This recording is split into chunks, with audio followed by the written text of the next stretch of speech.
These are this afternoon's top stories. St. Kitts Nevis represented at Commonwealth Youth Forum. Caribbean nationals warned against Zika virus, and San Bernardino shooters had pipe bombs, thousands of rounds of ammunition. Good afternoon and welcome to the ZIZ Midday Newscast. Today is Friday, December 4th, 2015. I am J.D. Keynes.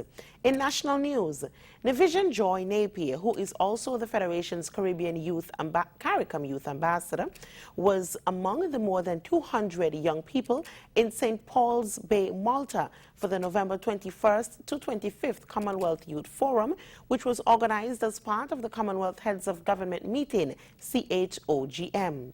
While in Malta, Napier spoke with media personnel about the meetings and shared the strides that had been taken here in St. Kitts and Nevis to ensure youth weigh in on matters that impact them. I believe that the democratization process is extremely important. In our region, the Caribbean, we have already worked to put in place our national youth councils, and at the national level we have ensured that those bodies are democratically elected and in place. At the regional level, we have scaled that up to the Caribbean Regional Youth Council, and now our representatives from the Regional Youth Council are sitting at the international level in the Commonwealth Forum. So this process reflects what is happening in our governments, and it reflects what is going to happen as youth policy. The Commonwealth Youth Forum, according to its website, aims to achieve cross-cultural connection and learning between participants and consensus on policies to address the challenges and opportunities facing young people. The recent forum was the first major gathering of Commonwealth young people since the launch of the Global Goals for Sustainable Development. The country's Prime Minister is now in Washington, where he's pressing America's political elite to urgently support climate change action. This comes following an address to the United Nations Conference on Climate Change in Paris. While there, he spoke with our Washington correspondent, Daniel Ringes, noting that he wants nations to commit significant support to the small island developing states, which are considered among the most vulnerable to the current and future impacts of global warming. I think hopefully with the commitment of the President and with the realities that are being experienced elsewhere. The President, for example, spoke about glaciers and what was happening in relation to that, and other aspect of the physical life of America which was experiencing deterioration, attributing it to the climate change. And so I believe that 21st century thinkers and legislators would want to be able to be on the right side of history. In his national speech before 154 heads of state and governments at the 2015 Climate Change Conference COP21 in Paris, Prime Minister Harris praised the Republic of China Taiwan for its strong commitment to reducing greenhouse gas emissions. In the opening day of a two-day COP21 high-level conference aimed at producing the first global climate accord in over 20 years, Prime Minister Harris stressed the contribution made by a small island developing state like St. Kitts and Nevis in reducing its emissions footprint by investing in solar and wind farms and also embarking on an exploratory assessment of its potential geothermal capacity on the islands. He said, however, that, quote, much of this would not be possible without one of our development partners, the Republic of China, Taiwan. He went on to say that the Federation welcomes the completion of the intended nationally determined contributions by the Republic of China, Taiwan, which is laudable and is not a party to the convention. The Republic of China, Taiwan, he said, has not only assisted our Federation, which is on the other side of the globe, but at home, critical work is being done to contribute to reducing global greenhouse gas emissions. The Prime Minister urged the United Nations and signatory member states to integrate the Republic of China, Taiwan into the climate change negotiation process, noting that they should be considered at least to become an observer to the convention. Studies have shown that Christmas advertising for businesses can generate above average revenues. This holiday season, ZIZ Broadcasting Corporation wants to help you reach potential customers and increase your revenues. Whether you're a small, medium, or large business, ZIZ Broadcasting has designed a consolidated advertising package with you in mind on ZIZ Radio, television, ZIZ Online, and Big Wave FM 96.7. This holiday season, let ZIZ Broadcasting help you make the connection with potential customers. With deals starting as low as $351. Call our sales team at 465-2621 and let us help you reach your goal. More traffic, more sales, more revenue. Regionally, health officials in St. Lucia join authorities in St. Kitts and Nevis in cautioning residents about the Zika virus. According to HTS News Force, St. Lucians are being put on alert for the vector-borne disease, and the Pan American Health Organization has confirmed it has been detected in the Americas region. Here's more. So far, 9 countries in the Americas have confirmed locally acquired Zika virus infections passed to humans by Aedes mosquitoes. The virus was detected on Chile's Easter Island in February of 2014. Besides Brazil, Colombia, El Salvador, Guatemala, Mexico, Paraguay, Suriname, and Venezuela have reported cases. For 6 of the countries, case detections were very recent, during November. We're letting persons know that up to this point in time, we have not confirmed Zika virus on island, but we have heard from CAFA that it has been confirmed in at least one CARICOM territory at this time. So we know that it's essentially a matter of time before it spreads to the rest of the Caribbean, including countries like St. Lucia. Zika virus is a member of the Flaviviridae virus family and the Flavivirus genus. In humans, it causes a disease known as Zika fever. Common symptoms of infection with the virus include mild headaches, rash, and fever, among others. We have noticed in some countries, such as Brazil and a few other countries, that are actually experiencing a Zika outbreak at this time.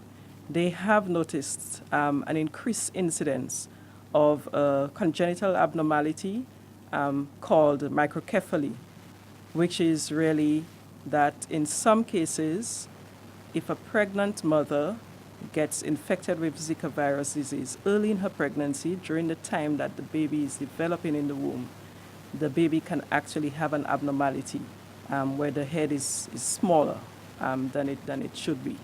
The Health Ministry is reassuring the public there will not be a repeat of the chikungunya outbreak should the Zika virus arrive in St. Lucia. But we know that it's a mosquito-borne disease, and given the trend and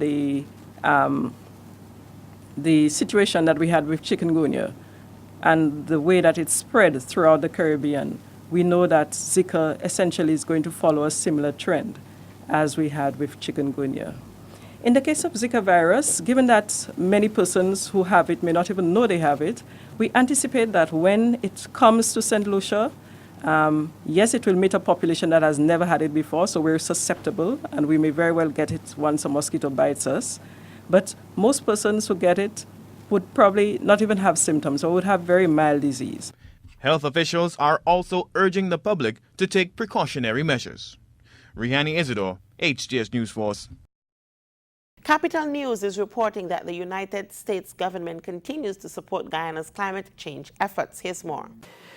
U.S. Ambassador to Guyana Perry Holloway has recommitted his country's support to assist Guyana in its efforts to tackle climate change.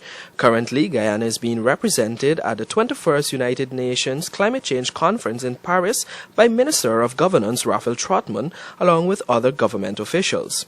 Sharing his views on the issue in a release to the media, the U.S. Ambassador said that Guyana has been a constant leader in the global effort to combat climate change. Guyana's decision to preserve and protect the Iwak-Rama Rainforest Reserve was also highlighted by Ambassador Holloway. According to the U.S. diplomat, the partnership that Iwak-Rama has built, both with local communities and with sustainable resource developers, can be seen as a model in climate change partnership that others should emulate. Ambassador Holloway said the United States stands ready to continue to work in partnership with Guyana both at the conference in Paris and beyond. He believes such relations can advance the U.S. shared goals in combating climate change and mitigating its impacts on the global community. Reporting for Capital News, Mark Murray. Internationally, we continue to follow the December 2nd attack in San Bernardino, California, that left 14 people dead and more than 20 wounded. On Thursday, NBC News gave an in-depth account of the attack, which some say could be an act of terrorism. NBC's Miguel Almaguer has more. We have at least 20 victims. 10:59 a.m. The first reports of shots fired. 300 police officers scrambling to the scene began arriving within 4 minutes. We believe the suspects, when they entered, fired somewhere between 65 and 75 rounds. 2 shooters enter the sprawling office complex through unlocked doors. 28-year-old Saeed Farouk and his 27-year-old wife Tashin Malik attack a crowded conference room. Patrick Bakari was at the holiday party. I could see the bullet holes higher on the wall, so I told everybody we're being attacked. Get on the floor. Saeed Farouk returning to the party he had just left, now with his wife fully armed with guns legally obtained. Oh, I don't know that there was any one person that they ultimately targeted. They killed 14 people there. Yeah, several down in the conference room, several down. Fear, terror gripped the entire complex. I'll take a bullet before you do, that's for damn sure. Just be cool. Police ordering everyone to keep their hands up and their heads down. Try to relax, everyone, try to relax. The attack, leaving 14 dead and 21 wounded, looked like a war zone. 2:56 p.m., 2 miles away, police following a tip spot the suspect's vehicle. The chase begins. 4 minutes later, a gun battle on the street. The shooters killed, 2 police officers injured, 456 rounds exchanged. The couple had tactical gear, 2 assault rifles, 2 handguns, 2,000 rounds of ammunition found inside their rented car. Clearly they were equipped and they could have continued to do another attack. Now 5:05 p.m. Police use a battering ram to clear the suspect's home. Robots lead the way. Inside, pipe bombs, tools to build IEDs, the suspect's family in disbelief. It's unbelievable what happened. I am very sad, like deeply sad and shocked. Tonight, investigators looking for answers. Why did this happen? We do not yet know the motive. We cannot rule anything out at this point. Former National Security Advisor Sandy Berger, who helped craft President Bill Clinton's foreign policy and got into trouble over destroying classified documents, died on Wednesday at age 70. A statement by his consulting firm, the Albright Stonebridge Group, said the cause of death was cancer. Berger was White House National Security Advisor from 1997 to 2001, including a period when the Clinton administration carried out airstrikes in Kosovo and against Saddam Hussein's forces in Iraq. Berger was also deeply involved in the administration's push for free trade. He was Deputy National Security Advisor during Clinton's first term. In 2005, Berger pleaded guilty to illegally removing classified documents from the National Archives by stuffing some documents down his pants. He cut up some of the documents with scissors for reasons that remain unclear. He was sentenced to probation and a $50,000 fine. He expressed regret for his actions. Out of government, he helped found an international consulting firm that in 2009 merged with one run by former Secretary of State Madeleine Albright. He cared deeply about where this country was going, what we could do to solve problems, Albright said in a telephone interview, adding that was the basis of his life, was to make a difference. Berger is survived by his wife Susan, along with 3 children and 5 grandchildren, Albright said. And now taking a look at the weather. Temperatures today will peak at 27 degrees Celsius or 80 degrees Fahrenheit. Winds are east at 14 to 21 miles per hour, reaching up to 22 knots over open waters. Seas are moderate to rough with waves of 1.8 to 2.4 meters or 6 to 8 feet.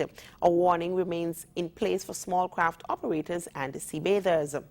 Sunset for today will be at 5:36 and sunrise for tomorrow will be at 6:26 a.m. And that's it for ZIZ's Midday Newscast. Join us this evening for these stories and more in detail. I have been your presenter, JD King. Have a great afternoon.